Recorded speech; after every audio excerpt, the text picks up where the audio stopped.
네, 오늘 우리에게 주시는 말씀 고린도후서 5장 1절부터 10절까지입니다. 신약 성경 290페이지에 있습니다. 290쪽 고린도후서 5장 1절부터 10절까지 오늘 우리에게 주시는 말씀으로 받겠습니다. 한 절씩 10절까지 교독하겠습니다. 만일 땅에 있는 우리의 장막집이 무너지면 하나님께서 지으신 집 곧 손으로 지은 것이 아니요 하늘에 있는 영원한 집이 우리에게 있는 줄 아느니라. 참으로 우리가 여기 있어 탄식하며 하늘로부터 오는 우리 처소를 덧입기를 간절히 사모하노라. 이렇게 입음은 우리가 벗은 자들로 발견되지 않으려 함이라. 참으로 이 장막에 있는 우리가 짐진 것 같이 탄식하는 것은 벗고자 함이 아니요 오히려 덧입고자 함이니 죽을 것이 생명에 삼킨 바 되게 하려 함이라. 곧 이것을 우리에게 이루게 하시고 보증으로 성령을 우리에게 주신 이는 하나님이시니라. 그러므로 우리가 항상 담대하여 몸으로 있을 때에는 주와 따로 있는 줄을 아노니 이는 우리가 믿음으로 행하고 보는 것으로 행하지 아니할 함이로라. 우리가 담대하여 원하는 바는 차라리 몸을 떠나 주와 함께 있는 그것이라. 그런즉 우리는 몸으로 있든지 떠나든지 주를 기쁘시게 하는 자가 되기를 힘쓰노라. 이는 우리가 다 반드시 그리스도의 심판대 앞에 나타나게 되어 각각 선악간에 그 몸으로 행한 것을 따라 받으려 함이라. 아멘. 할렐루야. 반갑습니다. 주의 은혜가 여러분 삶에 풍성하고 항상 그 은혜의 풍성함을 따라 믿음으로 날마다 살아가시는 저와 여러분 되시기를 예수님의 이름으로 축복합니다. 아멘. 오늘 본문의 말씀 가운데 우리에게 주시는 교훈의 말씀 세 가지를 받고 기도하겠습니다. 첫 번째, 의를 행하다 받는 고난은 오히려 영광이요 상급입니다. 의를 행하다 받는 고난은 오히려 영광이요 상급입니다. 여러분 예수 믿으면 복 받는다 그러죠. 예수 믿으면 복 받는다. 그것은 의미가 상당히 깊은 말입니다. 세상적 복의 관점에서 보면 사실은 틀린 말입니다. 여러분 예수 믿고 복을 받습니까? 저는 예수 믿고 나서부터 고난이 많았던 것 같습니다. 예수 믿고 제대로 예수 믿고 또 사명자로 예수 믿고 고난이 더 점층되어 온 것 같습니다. 여러분 예수 믿고 세상의 관점에서 보면 제가 재산이 더 줄었고 세상에서 살 때보다 더 고달프고 수많은 것들을 생각하고 머리를 쓰는 것 같습니다.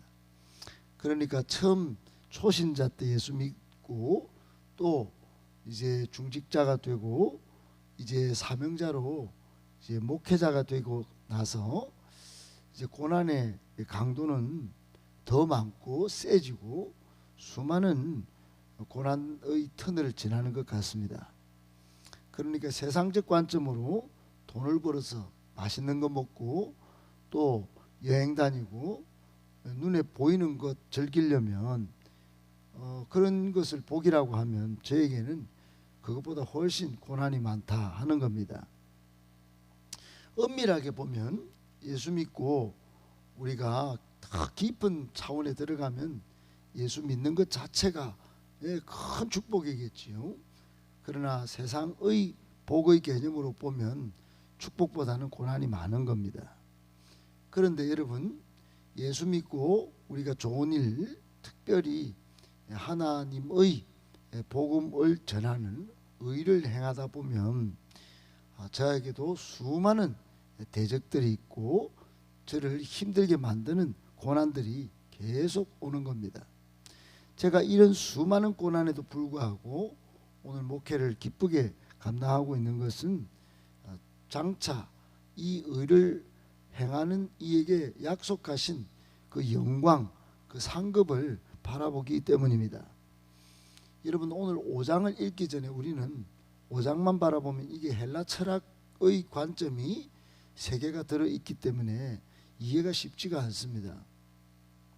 사도 바울은 몸, 사륵스, 그 외에 부활의 영생 영광체를 대비해서 지금은 죽는 것, 그러나 나중에 덧입는 것, 그 영광 부활체를 염두에 두면서 헬라 철학이 가르치는 한계를 깨뜨리고 기독교의 부활의 영광을 동시에 설명하다 보니 오늘 본문만 읽어가지고는 여러분 그 바울의 헬라 철학의 세계조차도 해석 못하고 그 나중에 우리가 나중에 하나님이 주시고 또 우리가 덧입는 죽음 후의 최후 승리 그 정확하게 파악하기가 쉽지 않습니다. 그런데 우리가 어제 4장을 보셨잖아요. 쭉 4장을 보면 이게 충분히 5장의 바울이 얼마만큼 죽음 이후에 받을 영광과 상급의 그 도가 큰지, 그것이 지금 현재 삶을 바꾸고 고난도 아무것도 바울에게는 아닌 것을 정확히 우리가 대비하면서 알 수 있습니다. 4장에서 바울은 수많은 대적들의 모함과 핍박과 대적을 경험했습니다. 사도 바울의 입장에서는 미치고 정말 세상 말로 발딱 뛸 그런 일입니다. 자기가 세운 교회, 교인들 그들로 통하여 정말 사도권이 있니 없니 따지고 있고 목사 자격이 있니 없니 따지고 거기다가 루스드라에서 복음을 전하는데 사람들이 돌로 치는 겁니다.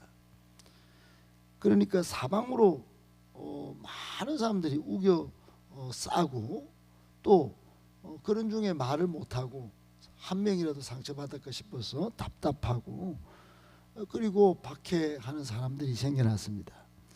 4장 8절에 그런 상황 가운데 바울은 뭐라고 했느냐 하면 사방으로 우겨쌈을 당하여도 쌓이지 아니하고 답답함을 당하여도 낙심치 아니하고 박해를 받아도 망하지 아니한다. 그렇게 말했습니다.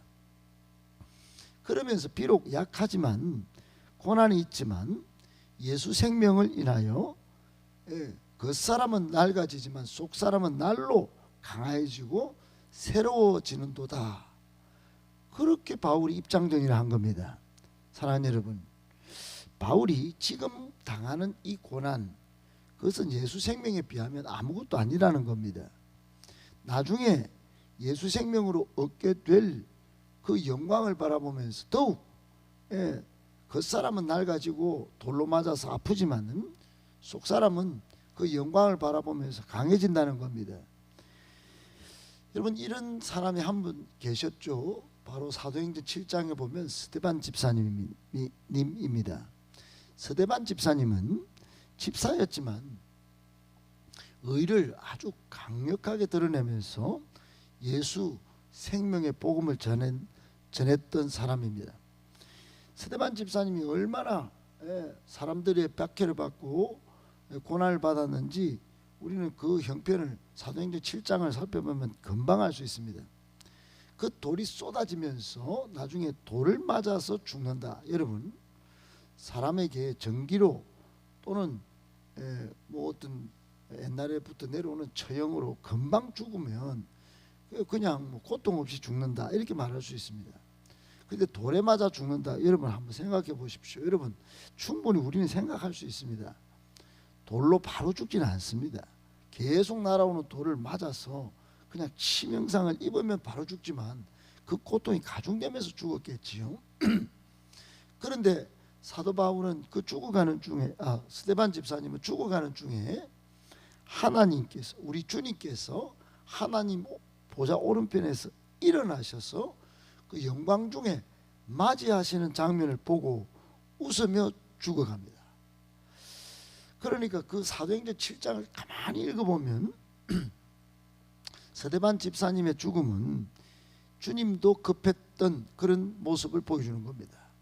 주님이 급했다기보다는 스데반 집사님을 얼마나 그 죽음을 영광스럽게 생각하셨는지 바로 일어서셔서 스데반 집사님을 천국에서 맞이하는 그 영광스러운 장면을 보여주면서 끝이 납니다.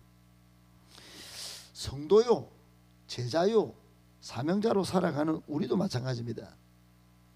이 땅에서 여러 가지 자존심 상하고 또 괴롭고 갈등이 많은 고난의 터널을 우리는 지납니다.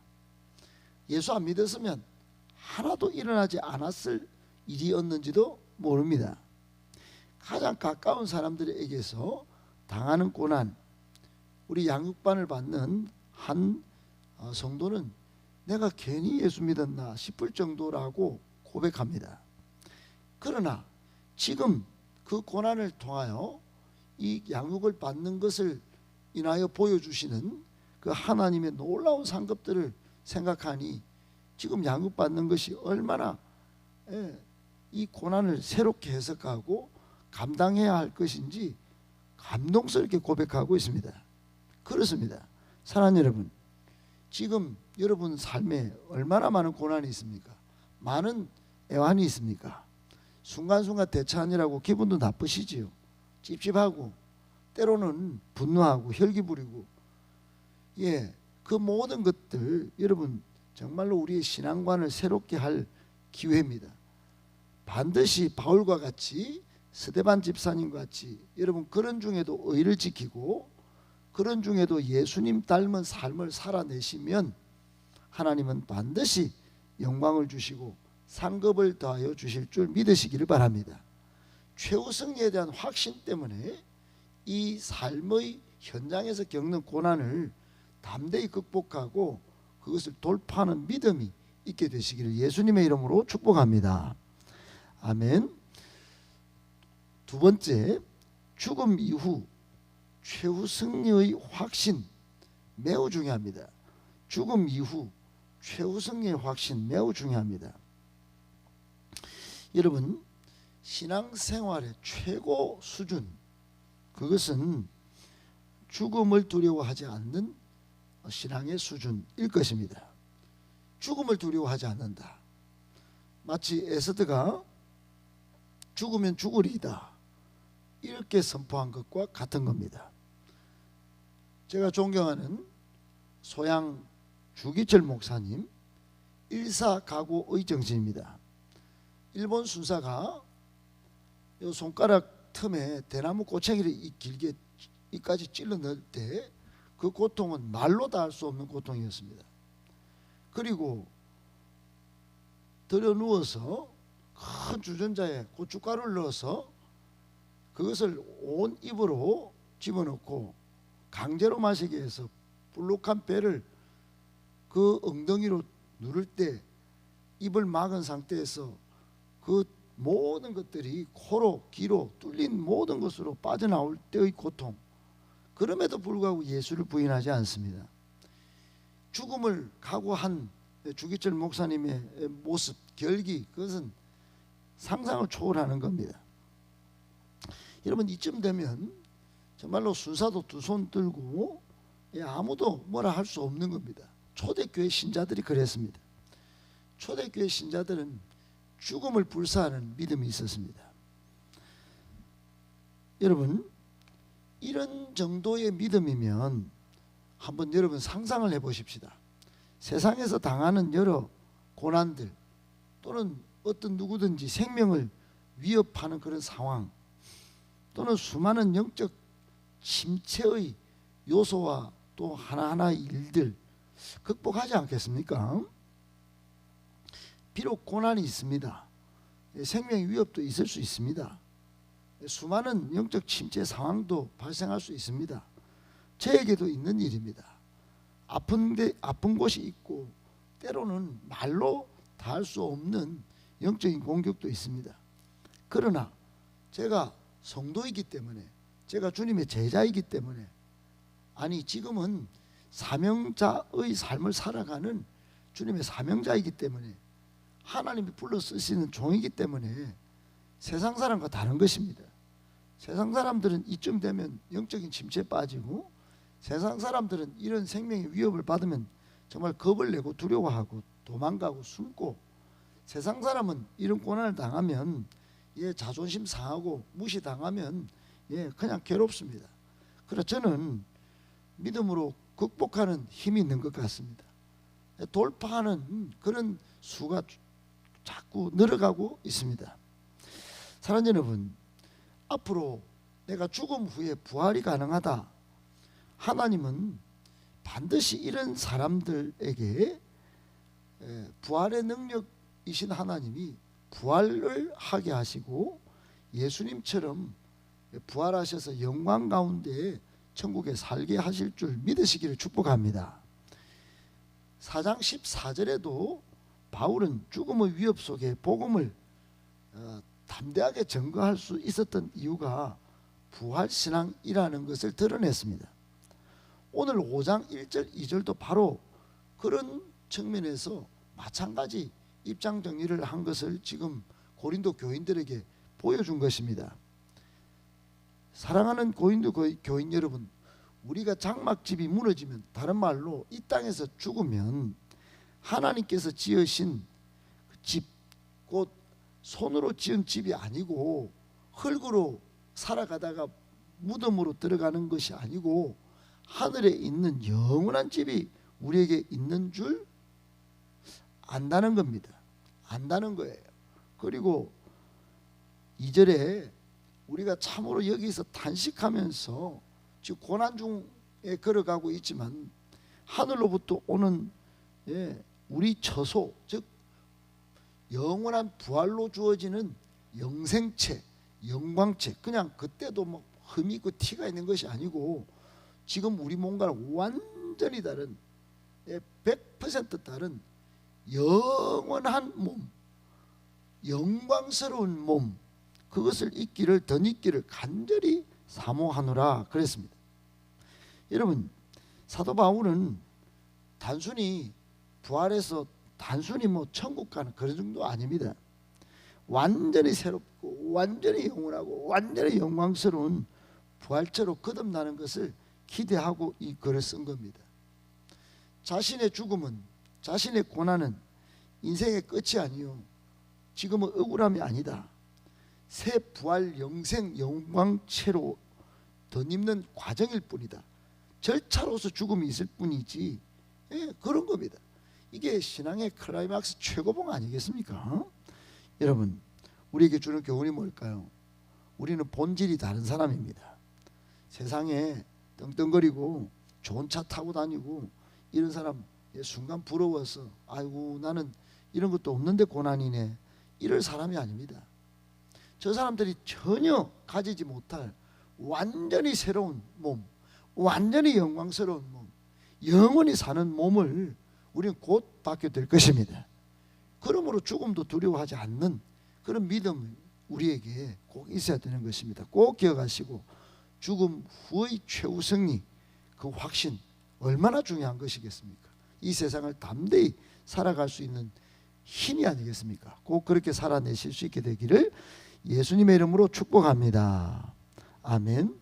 마지막 세 번째, 어떤 형편이든지 우리 신앙은 주님을 기쁘시게 하는 것이어야 합니다.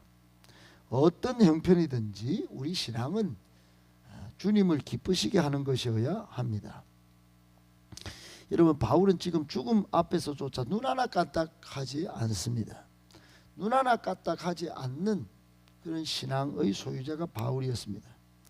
그리고는 6절에 이렇게 말합니다. 우리가 항상 담대하여 몸으로 있을 때는 주와 따로 있는 줄 아노니 믿음으로 행하고 보는 것으로 행하지 아니한다. 다른 말로 하면 세상 사람들과 같이 눈에 보이는 것으로 하지 않고 우리는 저 죽음 후에 최후 승리를 바라보는 믿음으로 살아간다, 이 말입니다. 여러분, 8절에서도 차라리 죽어서라도 정말 8절 이거는 정말 감동스럽게 읽어야 됩니다. 우리가 담대하여 원하는 바는, 자기가 원하는 바는 차라리 이 몸 떠나서 그냥 죽어서라도 주님과 함께 있는, 이게 제 한때는 소망입니다. 얼마나 이걸 사모하는지 모릅니다. 이런 이야기 하는 겁니다. 바울은 차라리 죽는 게, 이거 자살이 아닙니다. 이건 자살하고자 하는 게 아니고 복음을 전하다가 의를 인하여 죽는다면 기꺼이 죽겠다, 이런 각오입니다. 그러니까 구절은 그런즉 우리는 몸으로 있든지 떠나든지 살든지 죽든지 자기 인생의 목적 주를 기쁘시게 합니다. 그러니까 주를 기쁘시게 하는 것이 사도 바울의 인생 최고의 목적입니다. 죽는 것도 불사하지만 지금 내 아파서 돌을 맞았어. 몸에 병은 있지만은 이 몸의 병마저도 난 주를 기쁘시게 하는 병이면 좋겠다, 이런 겁니다. 여러분, 우리보다 신앙이 좀 뜨거워 보이는 이단들은, 광신자 집단은 오직 교주를 기쁘시게 하면서 삽니다. 자신들의 돈을 벌어도 전국에, 여러분, 이단들은 수많은 노른자위 땅을 다 지금 확보해 들어가고 있습니다. 대구도 교회가 없어지는 교회가 있지요. 그 건물을 다 이단들이 사고 있습니다. 그러니까 이 사람들은 교주를 기쁘시게, 그러나 우리는 어때야 됩니까? 우리는 목사를 기쁘시게. 고맙습니다. 그런데 그거는 여러분 잘하는 것이지만 가장 좋은 일은 아닙니다. 여러분 가장 좋은 일 하시면서 살아가시면 참 좋겠습니다. 그것은 뭐냐? 죽든지 살든지 우리 주님을 기쁘시게 하는 것입니다. 바울과 같이 오늘날 성도도 주님을 기쁘시게 하는 그런 신앙을 가져야 합니다. 그러면 우리 주변에 일어나는 모든 마음 상하고 또 자존심 상하고 다른 세상 사람과 같은 것을 누리지 못해도 여러분 충분히 기쁘게 살아갈 수 있습니다. 꼭 기억하셔야 합니다. 10절에 이는 우리가 다 반드시 그리스도의 심판대 앞에 나타나게 되어 각각 선악간에 그 몸으로 행한 것을 따라 받으려 함이라 그랬어요. 누구도 단 한 명도 그리스도의 심판대 앞에 서지 못하는 사람이 없습니다. 다 서야 합니다. 당연히 다 섭니다. 행한 대로 심판을 받습니다. 그때 주님을 기쁘시게 하는 신앙은 최고의 자리로 올랐을 것입니다. 그러나 주님을 기쁘시게가 아닌 다른 사람들은 상급에서 차이가 날 것입니다. 꼭 기억하시고 어떤 형편에서든지 주님을 기쁘시게 하는 신앙으로 나중에 천국에서 큰 상급 받아 누릴 수 있는 복된 성도님들 다 되실 수 있게 되시기를 예수님의 이름으로 축복합니다.